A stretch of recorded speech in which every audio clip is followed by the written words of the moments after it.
से तुम्हारा नाम भी जाना जाएगा। संतों का आशीर्वाद कभी झूठा नहीं होता। संतों के द्वारा कही हुई बात भगवान भी नहीं टाल पाते। एक दिन उत्तानपाद जंगल में शिकार की योजना से चले आए। रात्रि में भटक गए। भटकते भटकते अपनी बड़ी रानी की कुटिया में पहुंच गए। रानी ने खूब सेवा की अपने पति की। भगवत कृपा से आज रानी गर्भवती हो गई।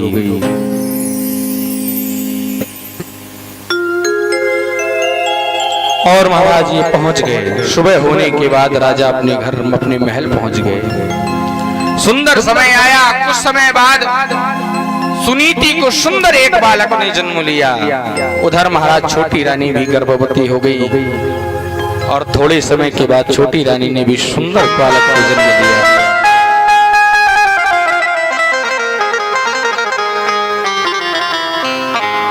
बालक का नाम रखा गया ध्रुव।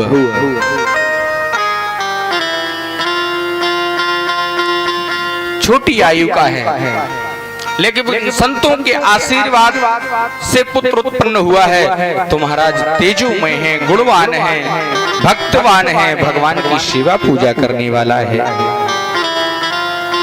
एक दिन ब्राह्मणों के बालकों के साथ में खेल रहे थे। किसी के पिताजी ने आवाज लगाई कि पुत्र चलो, आओ आपको भोजन कराते हैं। ध्रुव को लगा कि मेरे पिताजी भी इस प्रकार से मुझको बुला करके भोजन कराएं। मैया के पास पहुंच गए। कहने लगे, अरे मैया, मेरे पिताजी कहाँ हैं? मैया ने बात में टाल दिया कि बेटा तुम्हारे पिताजी थोड़ा व्यस्त रहते हैं। उनके पास जब समय होगा तो वो भी तुमसे मिलने आएंगे।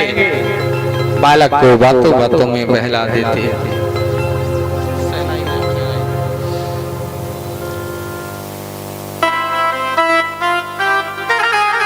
बातों बातों में बहला देती बालक को। लेकिन बालक को जब समय मिलता तो वो अपने पिताजी के बारे में जरूर पूछता कि मेरे पिताजी कौन हैं?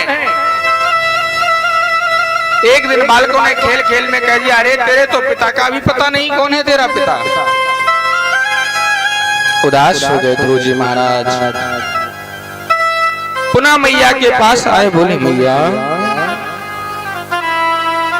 इतने दिन से मैं तुमसे पूछ रहा हूँ कि मेरे पिताजी का पता बताओ, मुझे मिलना है उनसे। मुझे अपने पिता की गोद में बैठना है। मुझे अपने पिता का लाड़ प्यार चाहिए।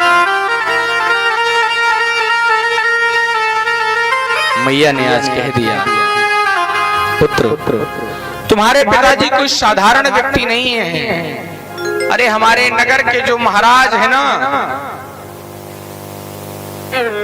महाराज उत्तानपाद नाम है उनका, वो तुम्हारे पिताजी हैं। अच्छा, वो मेरे पिताजी हैं तो वो मुझसे मिलने नहीं आए? कोई बात नहीं मैया, मैं अपने पिताजी से मिलने के लिए जाता हूँ। ध्रुव जी महाराज चल पड़े। राजमहल के अंदर प्रवेश कर गए। देखा कि महाराज सामने बैठे हुए हैं तो हाथ जोड़ करके प्रणाम करता है कि हे पिताश्री, मैं आपकी बड़ी रानी का पुत्र माता सुनीति का पुत्र ध्रुव आपको प्रणाम करता हूँ।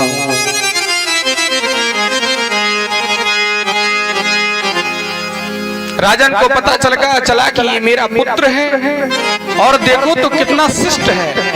आकर के सर्वप्रथम उसने मुझको प्रणाम किया। प्रेम के मारे उस बालक को उठा करके अपनी गोद में ले लिया। जब अपना बालक बहुत समय बाद मिले और अच्छे व्यवहार से मिले, संस्कार के साथ मिले, तो थोड़ा प्रेम अधिक उमड़ आता है।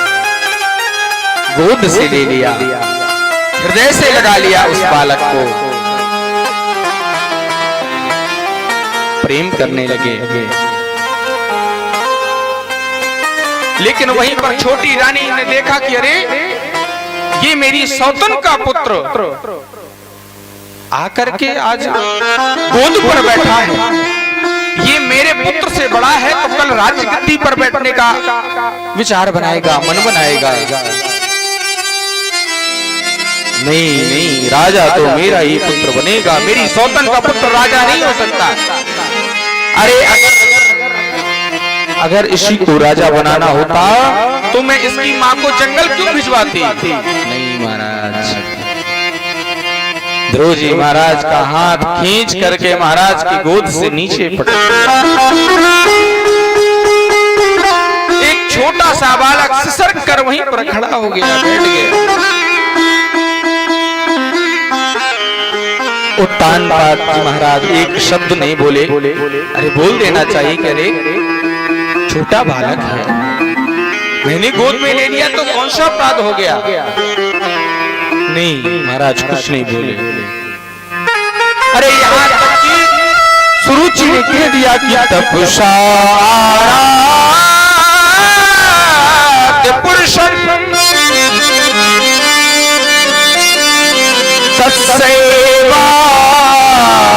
तत्सेवानुग्रहेण में। अरे दोस्त, अगर तुझको पिता की गोद में बैठना था तो जा पहले परमात्मा की तपस्या कर, और जब तपस्या करते करते वो नारायण तेरे समक्ष आ जाए तो उससे मांगना, क्या मांगना? गर्भे त्वं साधयात्माना,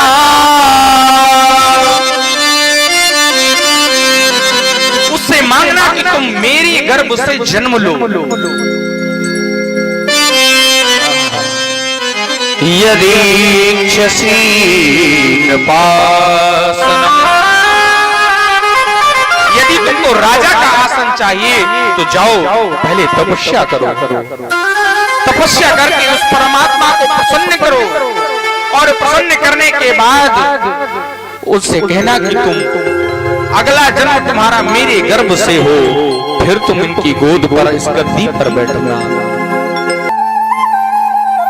रोते रोते वो बालक आ गया अपने दरवाजे पर, मैया से रोकर कहने लगा, मैया अच्छा सुरुचि ने एक बात और कही कि तू अभागन का पुत्र है, अगर तू मेरा पुत्र होता तो बात अलग थी, तू तो अभागिन का पुत्र है। ये बात इस बालक को बहुत बुरी लगी। रोते रोते बिलखते बिलखते वापस आ गया अपने मैया के पास। मैया समझ गई, निश्चित ही मेरी छोटी बहन ने जरूर इससे कुछ कहा है जिससे ये दुखी हो गया।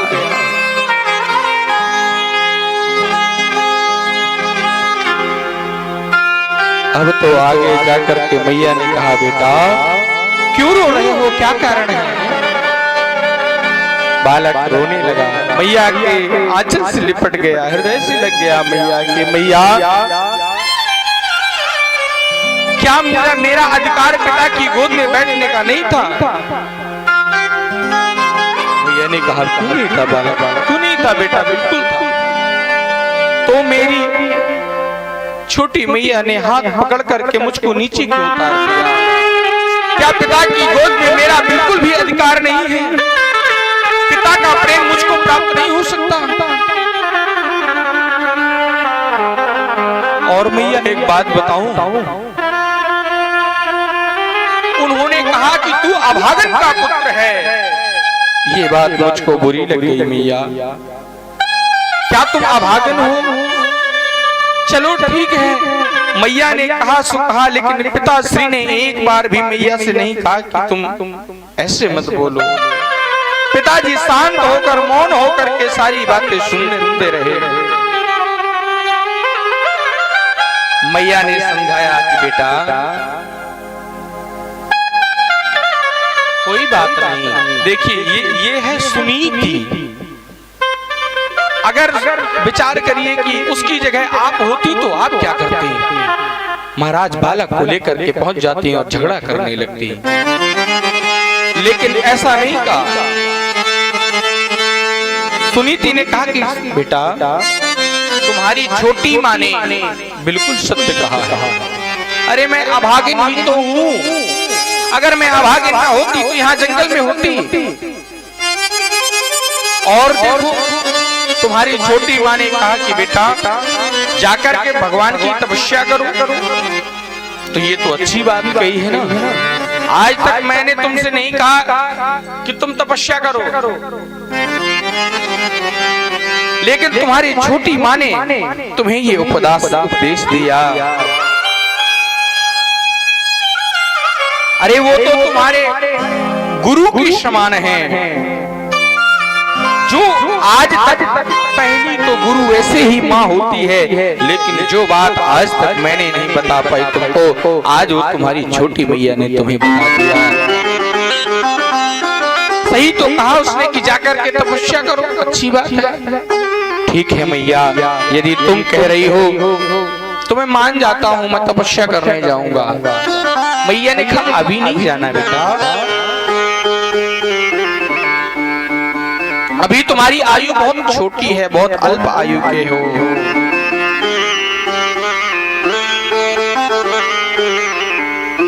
अभी नहीं जाना। तो कब जाऊंगा मैया? पहले पढ़ लिख करके उस परमात्मा का ज्ञान प्राप्त कर लो, फिर इसके बाद जब बड़े हो जाना तब भगवान की आराधना करना। बालक बोला नहीं मैया,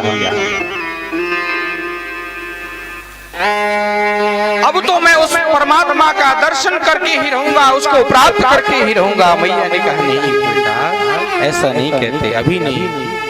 अच्छा तो तुम मुझे ये बताओ, वो परमात्मा मुझे मिलेगा कहाँ? कहाँ मुझे उसके दर्शन होंगे? मैया ने कहा कि बेटा वो तो हर जगह पर है, ऐसा कौन सा स्थान है जहाँ पर वो परमात्मा नहीं है? पुष्पे गंधम तिले तैलम, अगर वो परमात्मा हर जगह पर है तो दिखाई क्यों नहीं देता? दिखना चाहिए। लेकिन मैया ने कहा बेटा पुष्पे गंधम तिले तैलम काष्ठे अग्नि पयसी घृतम, अगर उस परमात्मा को देखना है तो तुम्हें प्रयत्न करना पड़ेगा। पुष्प में सुगंध होती है, लेकिन क्या वो दिखाई देती है? पुष्प की सुगंध को क्या आप देख सकते हो? नहीं, लेकिन महसूस कर सकते हो। ऐसे वो परमात्मा प्रत्येक कण कण में विराजमान है, लेकिन उसका आभास हमें प्रतिक्षण हो रहा है। तिले तैलम, तिल में तेल होता है, तिल में तेल होता है, पर क्या दिखाई देता है? अरे प्यारे, मक्खन में, दही में, दूध में घी होता है, पर क्या वो दिखाई देता है? पर ऐसा तो नहीं कि दूध में घी होता नहीं, होता है, पर दिखाई कब देगा? जब उस दूध को आप गर्म करोगे, उसका दही बनाओगे, फिर उसका मंथन करोगे, फिर मक्खन तैयार होगा, और मक्खन से जब फिर घी तैयार होगा। दूध में ही घी छिपा हुआ है, लेकिन वो दिखाई कब देगा? जब आप प्रयास करेंगे, जब आप परमार्थ करेंगे, जब आप कार्य करेंगे। ऐसे ही मैया ने समझाया कि बेटा वो परमात्मा हर जगह है, लेकिन उसको पाने के लिए प्रयास करना पड़ता है, तब वो परमात्मा प्राप्त होता है। अब तो कहा कि मैया मैं प्रयास करूंगा, मैं उस परमात्मा की तपस्या करूंगा। मैया ने बहुत समझाया, लेकिन बालहट को भगवान भी नहीं छुड़ा सकते। आज ध्रुव जी महाराज 5 वर्ष की आयु के हैं और जंगल की ओर चल दिए, वृंदावन की ओर जाने लगे। होता क्या है? नारद जी भ्रमण कर रहे हैं महाराज। नारद जी ने देखा कि अरे इतना छोटा सा बालक कहाँ जा रहा है? नारद जी ने पूछ दिया, हे बालक तुम कौन हो? कहा मैं तो ध्रुव हूँ। ध्रुव जी ने बड़ी विनम्रता से प्रणाम किया। देखिए ये संस्कार होते हैं, संस्कार दिए गए हैं कि कोई संत महापुरुष, कोई ब्राह्मण महापुरुष मिले, कोई तुमसे बड़ा दिखाई दे तो सबसे पहले उसको प्रणाम करना सीखो। क्यों? क्योंकि जब प्रणाम करने से 4 चीजों की वृद्धि होती है। आयुर्विद्या यशो बलम, आयु यश विद्या और बल 4 चीजों की प्राप्ति होती है। ध्रुव जी महाराज ने नारद जी को प्रणाम किया, कहा मैं, मेरा नाम ध्रुव है, मैं मैया की आज्ञा से भगवान की तपस्या करने जा रहा हूँ। नारद जी ने कहा इतना छोटा सा बालक है, कैसे ये तपस्या करेगा, जरा इसकी परीक्षा ली जाए। अब तो परीक्षा लेने के लिए नारद जी ने कहा बेटा, अच्छा जब तक जीवन में हरि की कृपा नहीं होती तब तक संत के दर्शन नहीं होते। बिनु हरि कृपा मिले नहीं संता। भगवान ने देखा कि मेरा भक्त मेरी ओर आ रहा है तो भगवान ने कृपा कर दी और संत के दर्शन हो गए। संत जी ने, नारद जी ने सोचा कि इस बालक की तरह परीक्षा तो ले लें कि ये आखिरकार पात्र है कि नहीं, भगवान को प्राप्त करने का संकल्प लेकर के चला है, ये भगवान को प्राप्त कर भी पाएगा कि नहीं कर पाएगा। नारद जी ने कहा कि बालक ऐसे नहीं मिलते भगवान, तुम तो साधारण बालक हो, अरे बड़े बड़े तपस्वी मनस्वी अमलात्मा विमलात्मा योगींद्र मुनींद्र सन्यासी जन्म जन्मांतर तक तपस्या करते हैं तब भी उस परमात्मा को नहीं पा पाते, तुम कैसे पा पाओगे। नारद जी ने बड़ी टिप्पणियां की, राम सिया राम जय जय राम, राम सिया राम, राम सिया राम, सिया राम जय जय राम, राम सिया राम, सिया राम जय जय राम। नारद जी कहते हैं बालक, ओ जन्म जन्म मुनि जतन कराई, जन्म जन्म मुनि जतन कराई, अंत राम कहिया बतनाई, राम सिया राम, सिया राम जय जय राम, राम सिया राम, सिया राम जय जय राम।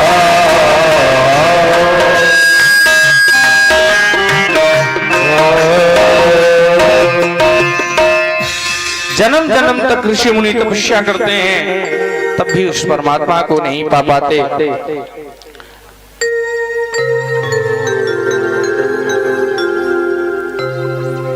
फिर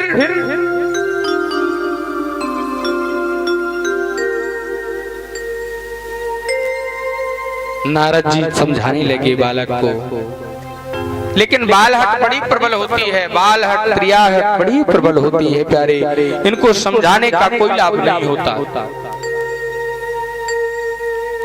नारद जी से बालक कहने लगा कि हे महापुरुष, मैंने तो सिर्फ अपने जीवन में ये सीखा है कि कार्यं वा साधयामि देहया पातयामि, या तो मैं उस परमात्मा को ही प्राप्त कर पाऊंगा या फिर देहवा पातयामि,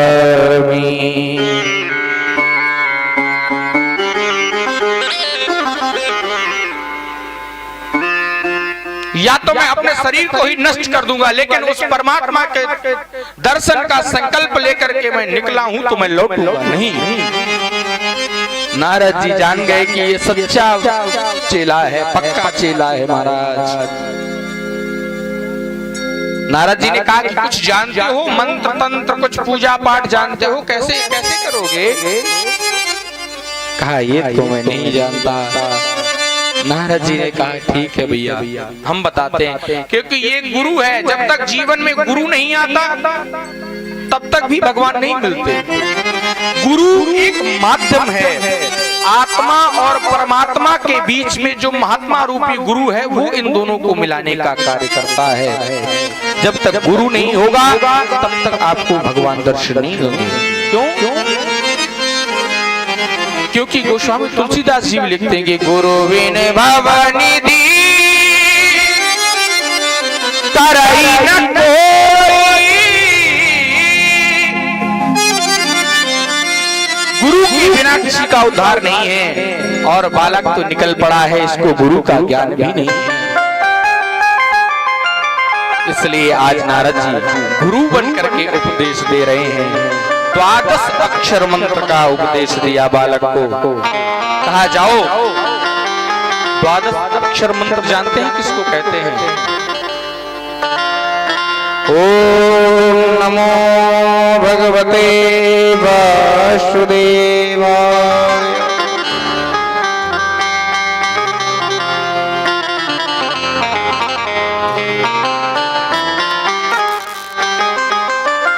महाराज इस मंत्र का उपदेश दिया। कहा जाओ वृंदावन में पावन यमुना जी के किनारे जाकर के भगवान की तपस्या करना, और निश्चित ही वो परमात्मा आकर के तुमको दर्शन देगा। ठीक है महाराज। नारद जी महाराज के उपदेश को सुनकर के प्रणाम करके उनको ध्रुव जी महाराज चल दिए पावन वृंदावन की ओर, और भगवान की तपस्या करने लगे। तपस्या कैसे करते हैं? त्रिरांते त्रिरांते 3 दिन में एक बार फलाहार करते हैं। 3 दिन में एक बार भोजन ले लेते हैं, फलाहार कर लेते हैं और तपस्या करने के लिए बैठ जाते हैं। 1 महीना महाराज ऐसे व्यतीत हो गया, और दूसरा महीना जब आया द्वितीयं च तथा वासं कष्टे। अब तो महाराज 6 दिन में एक बार भोजन ले लेते हैं, फल ले लेते हैं, कपित्थ कैथा आदि फल ले लेते हैं।